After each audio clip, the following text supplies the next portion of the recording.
Moi vaan kaikille ja tervetuloa mun ensimmäisen videon pariin. Tässä videossa mä ajattelin kertoa teille, että miksi me oikeastaan juhlimme vappua. Vappu ei ole vain sermenttiinejä ja munkkeja.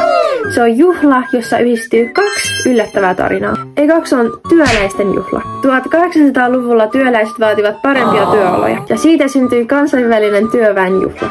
Suomessa punaliput ja puheet kuuluvat perinteisiin. Opiskelijoiden karnevaali.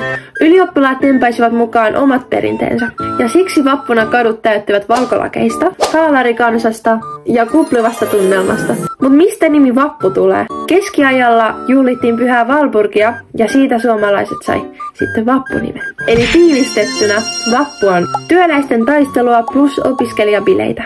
Ja vähän keskiaikaista pyhimystä. Eli mun mielestä täydellinen syy juhlia. Kiitos kun katsoit. Heippa!